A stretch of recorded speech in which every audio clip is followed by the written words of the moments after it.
I was 15 years old. Underneath the bridge, there was maybe 4 to 6 inches of snow.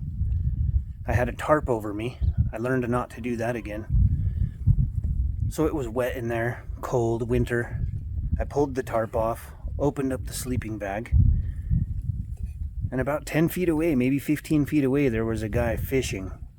He looked up at me, and he looked back to his fishing, and it was then that I knew I was on my own.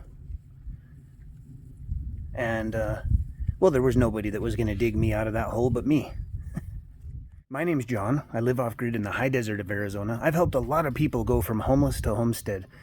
All I wanted when I was going through foster care and proctor care and all that bouncing around, I wanted a home of my own that was secure.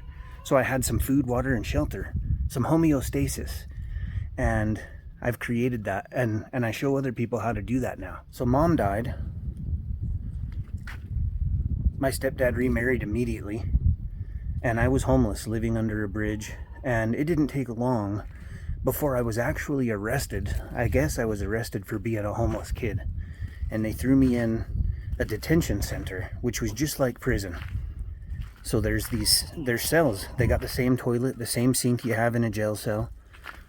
They feed you the same, you come out and then you go back to your cell, which is a wild system if you think about it. So a kid had a real tough life, ends up homeless, and then you throw him in jail.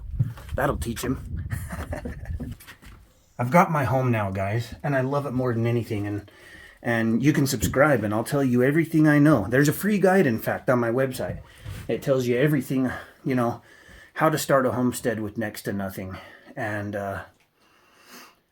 so I was homeless. They threw me into the detention center.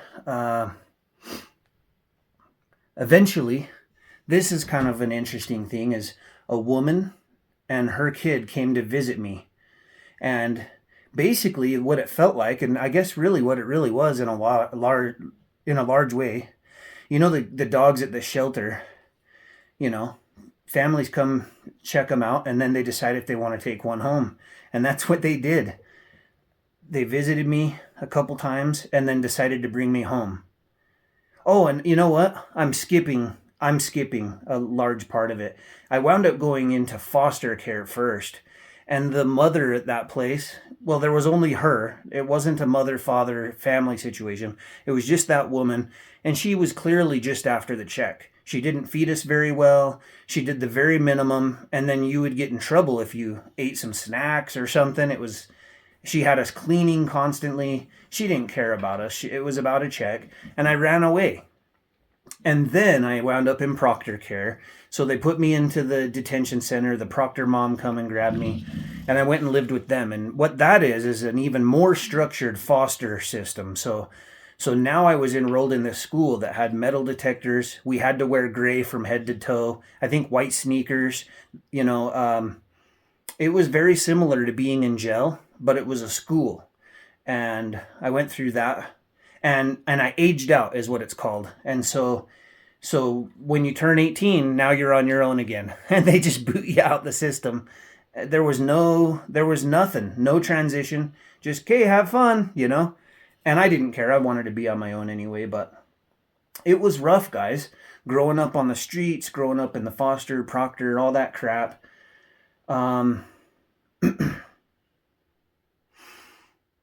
It took me time to figure out, I had no father figure. I didn't have a role model. It took me time to figure out how to live. And growing up on the streets, the perspective you get isn't a great one. And so you make some bad decisions. I made some real bad decisions. But the cool thing is eventually I figured it out, I'm not saying that I know all the tricks and secrets to life, but I quit messing up. And I turned my life around 12 years ago.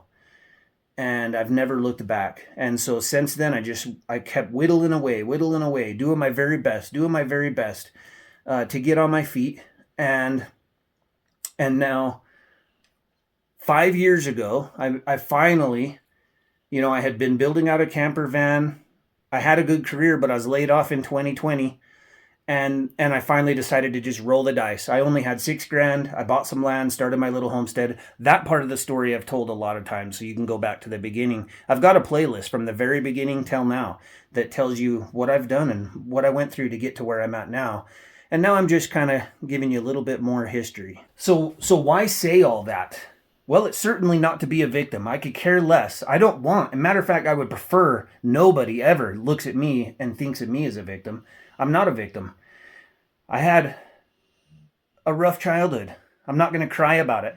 I learned along the way that things are going to happen to you. There's going to be obstacles in your life. You can complain about it, which is worthless. You can accept it, or you can change it. And, well, complaining is worthless, so just don't ever complain. Either decide that you're going to accept something the way that it is or change it. And then you can move forward with your life, And then things that have helped me along the way for anybody watching that's in a scenario where you feel like you're just spinning your wheels, you can't make any progress. Well, complaining's not going to change it, guys. And there's still going to be complainers. Someone's going to comment, well, I've got kids.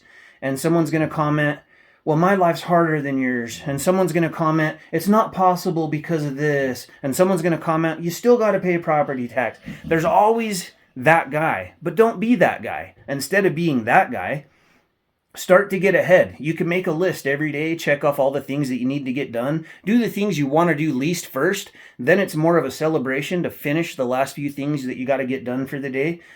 Never worry about all these obstacles. Just continue to check them off and work at them, and you'll be blown away how powerful you are and how much you can achieve. I'm not perfect in any way, shape, or form.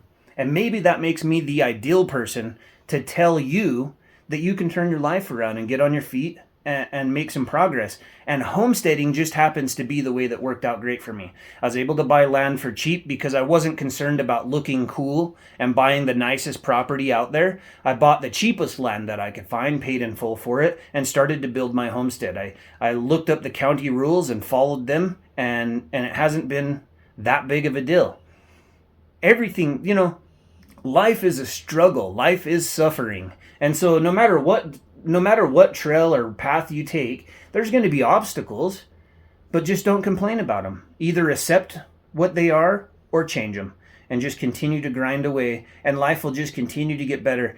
And for a lot of people, I think being self-employed is a lifesaver. You get to have a little more freedom. It is difficult, but you get to do more of what you want to do. Create a product that you're passionate about. Tell people about your story.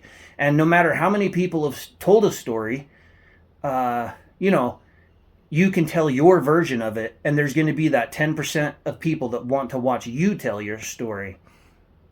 And I guess that's the point behind today's video, is just there has to be that slice of the pie that needs to hear this message. So like I say, I was homeless as a kid. I wound up on the streets. I tried all kinds of drugs. I've tried them, almost all of them. I got addicted to several of them. Pain pills was probably my biggest downfall. I haven't touched pain pills in over 20 years. I quit counting. It's been so long.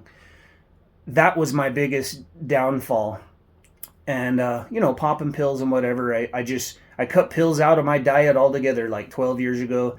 I haven't even had a drink now in almost 2 years, I think. And it's possible to turn your life around, be a good person, be successful, do your best, and enjoy life. It's way too short to live it unfulfilled. If you've got a passion, you should go after your passion and capitalize on that.